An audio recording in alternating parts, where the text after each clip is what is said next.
to another episode of World of Tanks, and in this case we're taking a first look at the T25 Vengeance. So while I was attempting to grind out experience for the Valor, which I did manage to do, there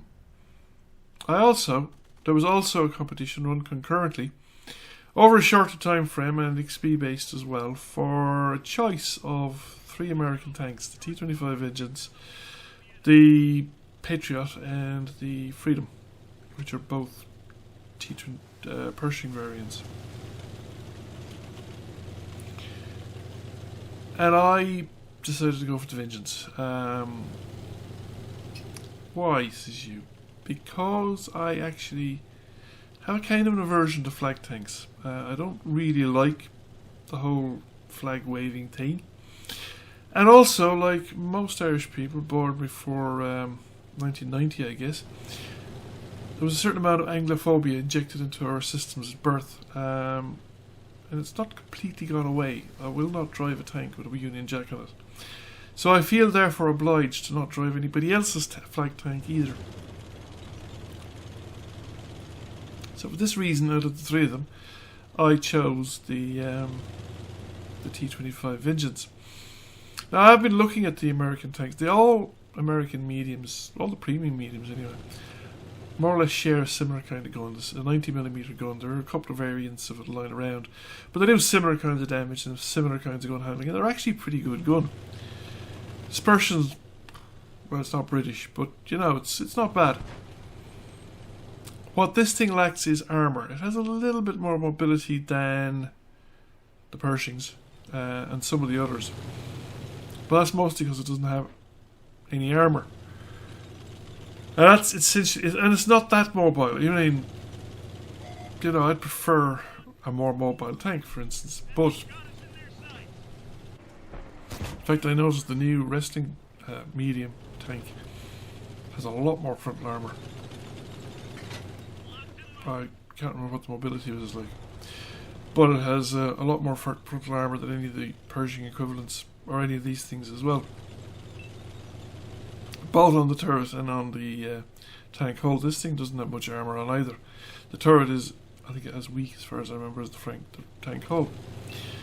However, we're in a good position. It's one of these tanks, if you can get it onto a flank, or even better yet a ridgeline on a flank, somewhere where you're not facing heavily armoured tanks head on, and you have friends around you, because so you can relocate and hide or things like that.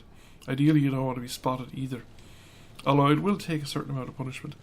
Then you can actually do really well on this tank.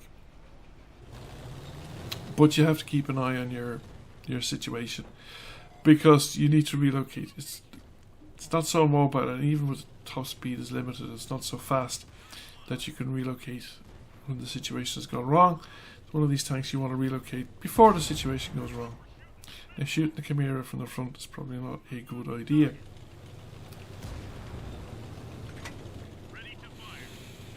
So we need to get around, and the SU-130 at the back is not that much of a threat because it seems to be unaccompanied, and he keeps popping up when people can see him, or where I can see him at any rate, and therefore he gets shot at by other people, because there's a lot of us here. So we've nearly the Chimera finished off, and if I manoeuvre correctly, I should find a spot where we can get another shot into it. Or I can maneuver into a spot where I can get a shot into it. Either works, and we have another piece of damage done. And the SU-130 pops up. Doesn't hang around because it's got a long aim time for its gun to aim down, and therefore it doesn't hit me. And that Ferdinand's too close to ridge line. So we managed to put a shot in, but we're pushed forward. We can't really reverse back up it under the power, which means he's going to get one into my belly. So it might as well come down off the ridge line. We have friends around. This Ferdinand is not long for this world. Somebody's going to get him. So we are, yeah, we're actually doing pretty well at this point, and we're in position to put pressure on the base. So I'm actually going to go for the cap because I want to try and preserve as many tanks as we can and force some enemies to come back to the cap if they don't want to immediately lose the game. Because the match is close enough and the chances are that we lose the eastern side of the map and then they could just come back, roll along our line and take us by the numbers, whereas if we're putting cap pressure on them they have to come back into the centre of the map where we have kind of multiple fields of fire in multiple directions on them. Now, there's 2 heavy tanks coming for me and a steering wheel. So I was hoping to get a shot at one of them as they're crossing the ridge. I do get the shot off, but I don't have any effect. And then I switched to the high explosives. I should have double tapped. I think I probably intended to. I don't think I intended to move to HE. Although against the steering wheel, yeah, it might. Although the steering wheel is a bit better. It's not great armoured, like, but it's not to stop AP, but it's enough to soften the sting of HE, especially the 90mm HE, and we're not doing that much damage. So, switch the AP. I'd have it killed by now if I'd done that. Because I'd gotten those 2 hits in, yeah, no problem. And we miss. He is doing a fair good job of dodging and weaving, but he's showing too much of a too fragile tank around, and we finish him off. The Yoho's practically down to nothing. That would be a place to switch to HE actually, because any shot would then hit. I don't know how that missed, but it did.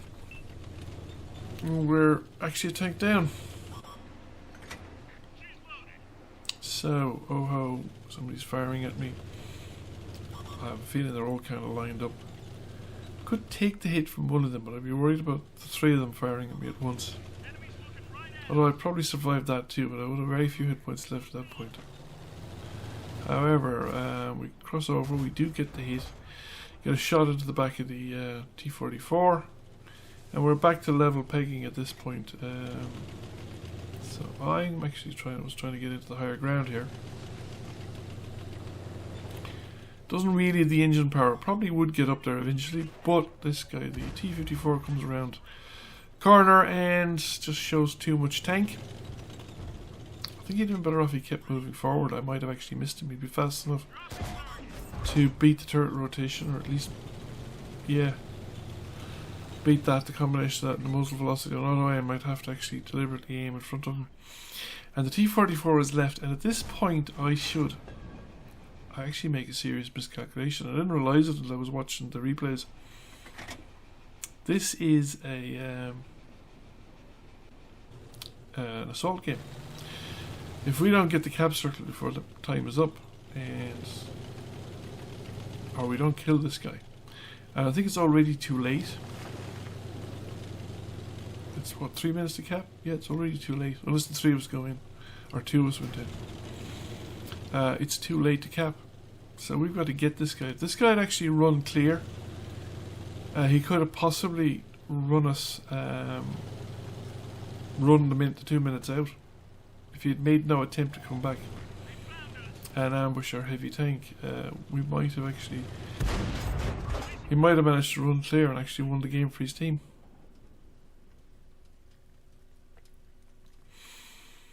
However, we didn't, and I did quite well out of this because it got me an ace tanker, as we'll see here now in a moment. Buy 2 premium. Ace tanker, 2,400 damage, over 1,000 assisted damage, 1,200 blocked, which is a little on the flattering side. Sometimes you will, but a lot of the time you won't. Came number 1 by experience, 4 kills as well. So, it's not my favourite tank, to be honest with you. I could see myself trading it in at some stage if the Super Pershing ever arrives in the trade-up. Just to play the Super Pershing, see what it's like. I'm not sure that I'd be that keen on the tank, but I've often been just curious about it. I mean, I'm more or less done with the Americans, except to play them for fun now. I have actually all the tanks in the tech tree unlocked. Anyway, bye for now. Thank you for watching. I hope you enjoyed the video. If you did, please press like, comment, share. It really helps the channel out. And if you have not already done so, please subscribe to the channel. I will catch you all again soon. Bye for now.